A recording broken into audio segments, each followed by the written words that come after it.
تمام تعریف اس رب کائنات کے لیے جس رب نے ہمیں اور آپ کو پیدا فرمایا، انسان بنایا، مسلمان بنایا، قرآن و سنت پر چلنے کی توفیق عطا فرمائی۔ بیش بہا درود نبی کریم علیہ الصلاۃ والتسلیم اور آپ کے تمام آل و اصحاب پر، جن کی محنتوں کوششوں سے یہ دین ہم اور آپ تک پہنچا جس پر ہم اور آج آپ چل رہے ہیں۔ نبوت کا 6واں سال ہے مکے میں۔ اللہ کے رسول کو نبی بنے ہوئے 6 سال ہوئے۔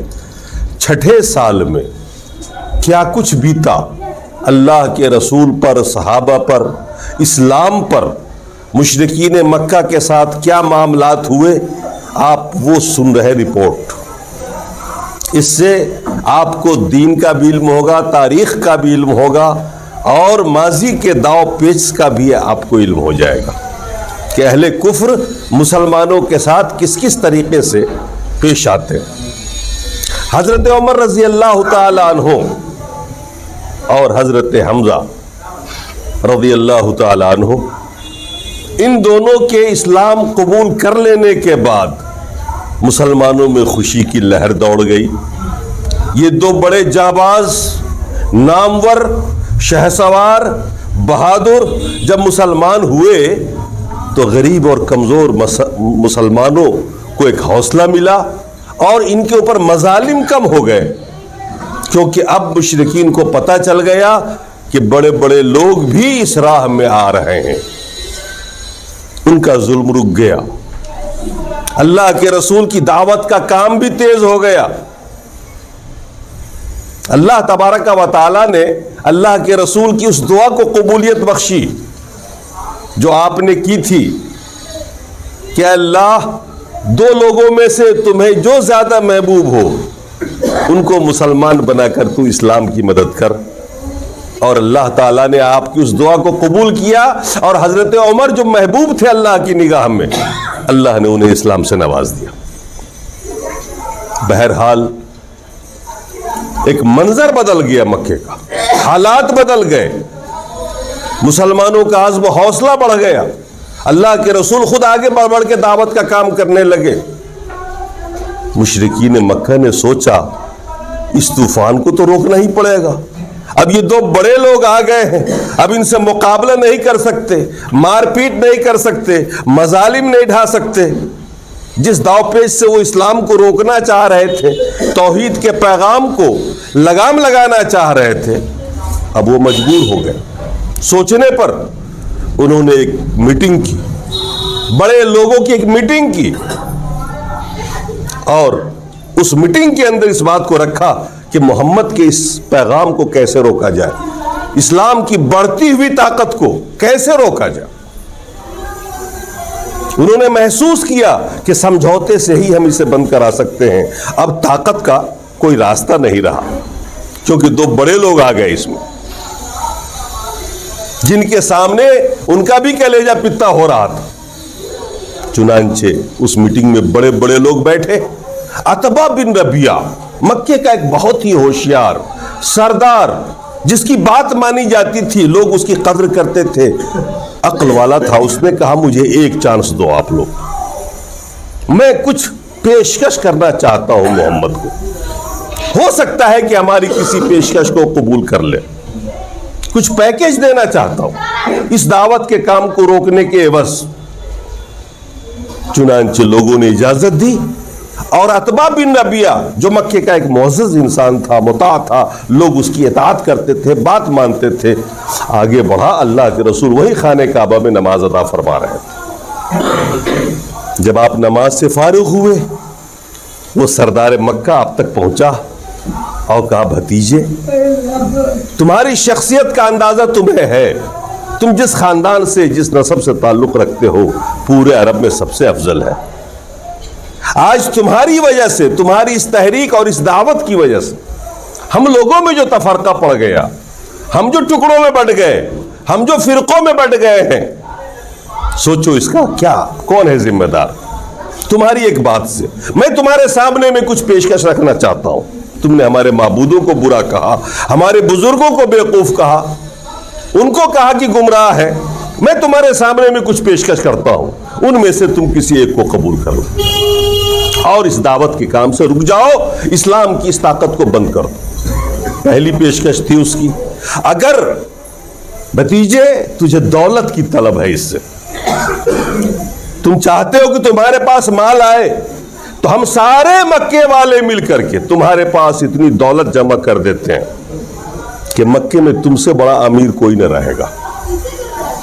یہ پہلی پیشکش تھی مشرکین کی طرف سے کہ اگر دولت کی خواہش ہے، مال کے لالچ میں یہ سب ہو رہا ہے، تو ہم تمہارے پاس اتنا مال جمع کر دیتے ہیں سب لوگ مل کر کے کہ تم سے بڑا مالدار کوئی مکے میں نہیں رہے گا۔ اور اگر سرداری عزیز ہے، تم سردار بننا چاہتے ہو، تو ہم سب لوگ مل کر تمہیں اپنا سردار بناتے ہیں اور بنا لیں گے، اور یہ طے ہو جائے گا کہ تمہارے حکم کے بغیر کوئی فیصلہ نہیں ہو سکتا۔ یہ دوسری تجویز تھی، یہ دوسری پیشکش تھی کہ اگر آپ سرداری کی خواہش رکھتے ہو تو ہم سردار بنانے کو تیار ہیں، اپنی اس دعوت سے رک جاؤ، اس توحید کے پیغام سے رک جاؤ۔ تیسری پیشکش کی اس نے کہا، اور اگر آپ بادشاہ بننا چاہتے ہو، اس پیغام کے ذریعے چاہتے ہو کہ میں بادشاہت کروں، تو ہم سارے عرب والے مل کر کے تم کو بے تاج بادشاہ بنا لیتے ہیں اپنا، ہم تمہیں بادشاہ بنانے کو تیار ہیں، مگر اپنی اس تحریک کو بند کرو۔ اور اگر چوتھی پیشکش جو نہایت ہی خطرناک، جہاں سب پھسلتے ہیں، اللہ کے رسول سے کہا گیا اگر عورت کی خواہش ہے تو آپ چن لو مکے میں 10 خوبصورت عورت کو، چاہے وہ جو ہو، جس کا بھی رشتہ دار ہو، جو بھی ہو، ہم تمہاری شادی اس سے کروا دیتے ہیں۔ یہ چوتھی پیشکش تھی کہ اگر عورت کی خواہش ہے تو مکے کی 10 خوبصورت ترین عورت جو تمہیں پسند ہو، اس کو ہم تم سے شادی کروا دیتے ہیں۔ پانچویں پیشکش اور آخری پیشکش تھی، اور اگر تمہارے اوپر کسی جن کا اثر ہے، کوئی جادو ٹونا کر دیا ہے جس کی وجہ سے یہ اول فول بول رہے ہو، تو ہم سب لوگ مل کر کے تیرے علاج کو تیار ہیں، چاہے اس راہ میں جتنا بھی مال خرچ ہو جائے۔ پورے عرب سے جتنے جادو ٹونا والے ہیں، جھاڑ پھونک کرنے والے، ہم سب کو بلا کر تیرا علاج کرائیں گے۔ کبھی کبھی ایسا بھی ہوتا ہے آدمی کو، سردار نے کہا کبھی کبھی ایسا بھی ہوتا ہے کہ جادو کا اثر ہو جاتا ہے، آدمی اول فول بکتا ہے، تو تمہارا علاج کرا دیتے ہیں، جتنا پیسہ خرچہ ہوگا ہم کریں گے۔ اللہ کے رسول نے پوچھا ابو الولید اپنی بات آپ کہہ چکے؟ کہا کہ ہاں، بس ہماری بات یہ ہماری پیشکش ہے، 5 کوئی بھی مان لو، اپنی دعوت سے رک جاؤ۔ اللہ کے رسول نے فرمایا اب میری سنیے۔ عتبہ نے کہا کہ ٹھیک ہے میں سن رہا ہوں، آپ سنائیے۔ اللہ کے رسول نے سورہ حامیم کی تلاوت شروع کی، قرآن کی تلاوت شروع کی، آپ نے قرآن پڑھ کے سنایا، اور جب پڑھتے تلاوت کرتے کرتے اس آیت پر پہنچے جس میں اللہ نے کہا ہے فَإِنْ أَعْرَضُوا فَقُلْ أَنذَرْتُكُمْ صَاعِقَةً مِثْلَ صَاعِقَةِ يَهُودَ صَاعِقَةِ عَادٍ وَثَمُودَ۔ اگر یہ مکے والے منہ موڑ لیں اے رسول تیرے پیغام سے، تو کہہ دو ان سے کہ تمہارے اوپر پھر وہی عذاب آنے والا ہے، اور آئے گا جو اس سے پہلے قوم عاد اور قوم سمود پر آیا تھا، صاعقۃ مثل صاعقۃ عاد و سمود، بجلی کا وہ کڑکا، بجلی کی وہ گرج جس گرج کے سامنے میں سب کے کان کے پردے پھٹ گئے اور ساری قوم مر گئی۔ اللہ عذاب دے دا تو کچھ بھی دے سکتا، کبھی ہاتھی پر چیٹی کو مسلط، کیا کہتے ہیں، اس ابابیل کو مسلط کر دیتا ہے، اور کبھی چاہے تو اس پوری دنیا کے اوپر ایک معمولی کورونا کا کیڑا مسلط کر سکتا ہے کہ سارے خوف زدہ ہو کے بند ہو جائے گھر میں۔ وہ تو کچھ بھی کر سکتا ہے، کائنات کا مالک ہے، طاقتور ہے۔ اس نے کہا مکے والوں سے کہہ دو، اس آیت پر جب اللہ کے رسول تلاوت کرتے ہوئے پہنچے روح کانپ گئی، ابو الولید کی روح کانپ گئی، کیونکہ وہ عربی تو جانتا تھا آلریڈی، نہ قرآن کو سمجھ رہا تھا۔ ان کو قرآن پڑھنے سے کسی نے روکا نہیں تھا جیسے آج لوگ روک دیتے ہیں، وہ عربی جانتے تھے، قرآن کو سمجھ رہے تھے اللہ کے رسول کیا کہہ رہے ہیں اور اللہ کیا کہہ رہا ہے اس کے اندر. اور جب اس جگہ پہنچے اللہ کے رسول تلاوت کرتے ہوئے کہ اگر یہ مشرکین مکہ رخ پھیر رہے ہیں توحید سے, مان نہیں رہے اسلام کو, تو پھر ان سے کہہ دو تمہارے اوپر بھی وہی عذاب آنے والا ہے جو اس سے پہلے اسی علاقے میں, بہت دور نہیں, مکے سے مدینہ سے 70-80 کلومیٹر کی دوری پر یہ قومیں آباد تھیں جن قوموں پر عذاب آیا تھا, اور اس کی تاریخ کو مکے والے اچھی طرح جانتے تھے. وہ علاقے جو تہس نہس ہوئے تھے وہ ساری کہانی داستان کے روپ میں مکے والوں میں بیٹھ کر کے چلا کرتی تھی کہ کس طرح قوم سمود اور قوم عاد پر عذاب آیا تھا اللہ کا. وہ بادل آیا, بجلی کا کڑکا آیا, وہ آواز آئی, گرج, اور پھر قوم کیسے کیسے بڑے بڑے لوگ جو تھے پہلوان قسم کے کیسے کیسے تہس نہس ہو گئے, پوری آبادی ختم ہو گئی.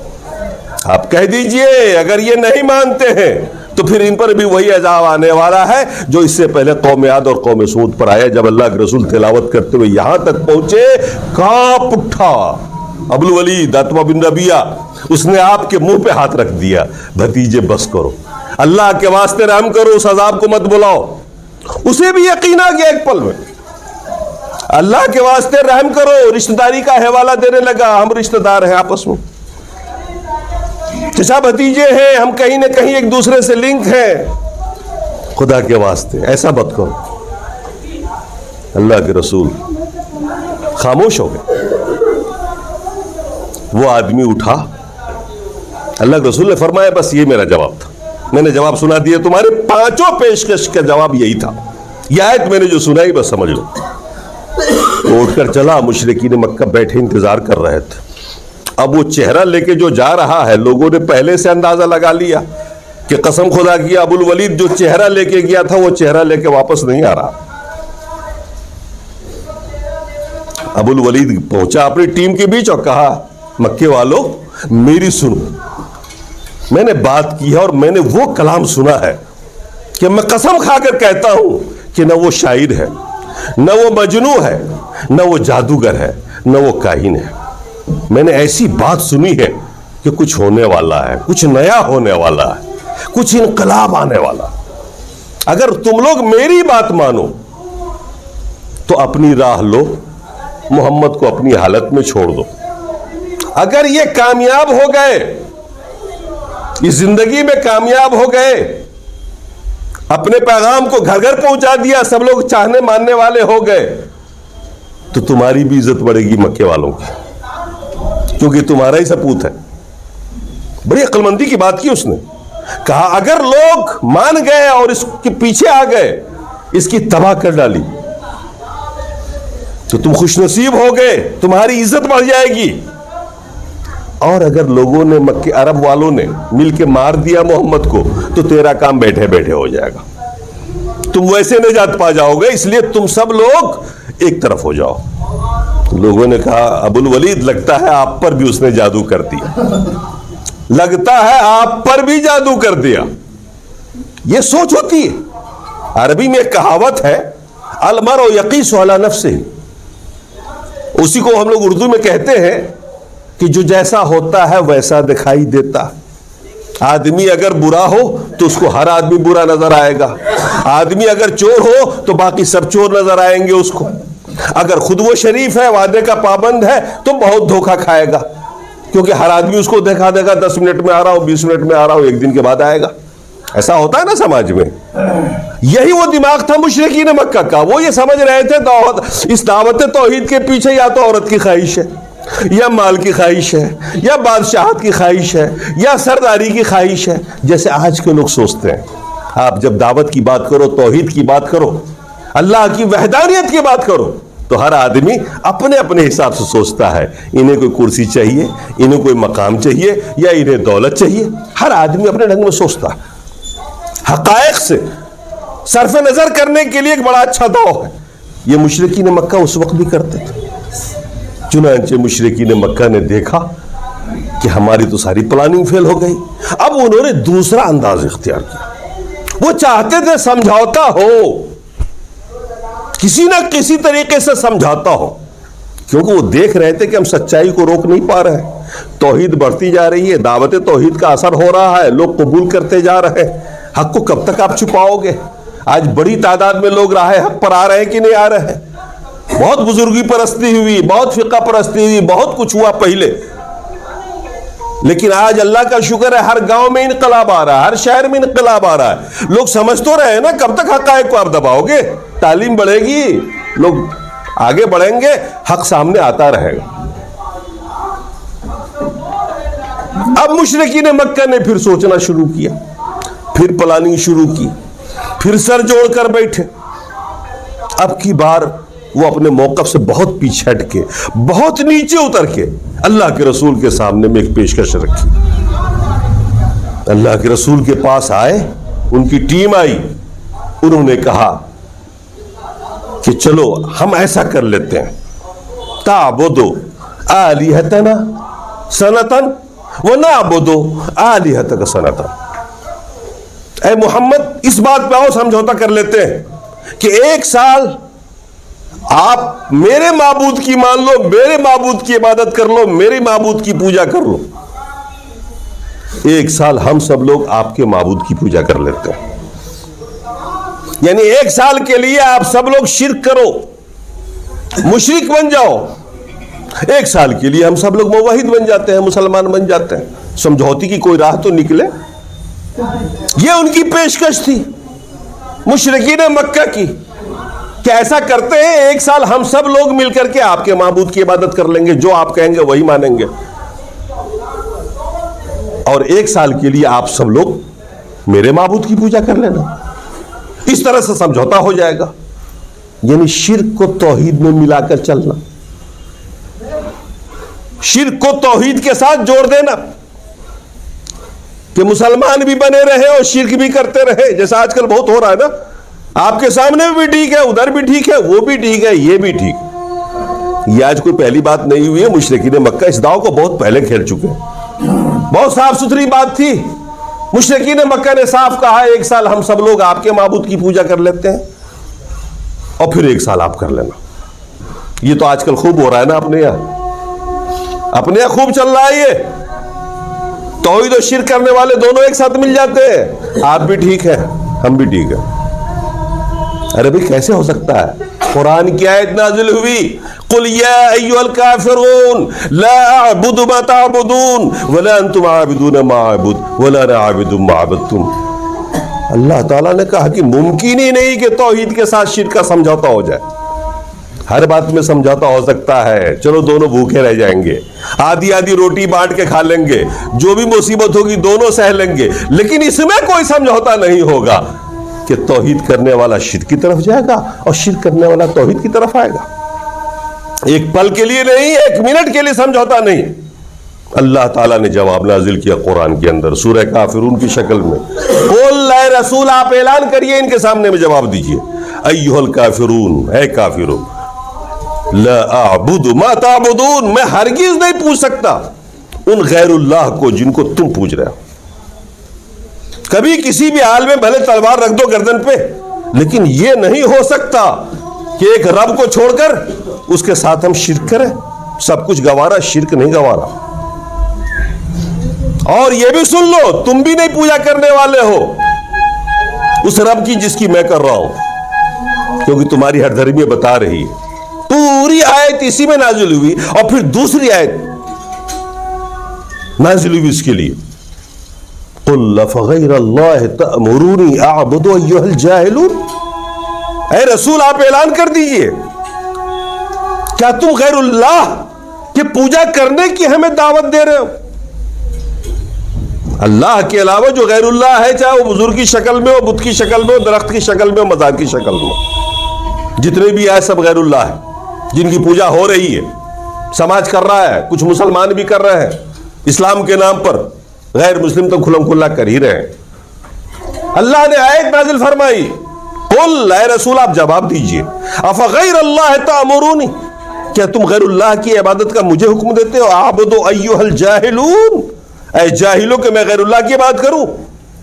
بڑی صاف بات ہے، غیر اللہ کے پوجنے والے کو اللہ نے جاہل کہا، وہ چاہے کتنا پڑھا لکھا انسان کیوں نہ ہو۔ مکے میں بسنے والے معمولی لوگ نہیں تھے، ان کے سامنے میں دیکھیے گا آج تو آج کی بڑے بڑے جھوٹے نیتاؤں کی بھی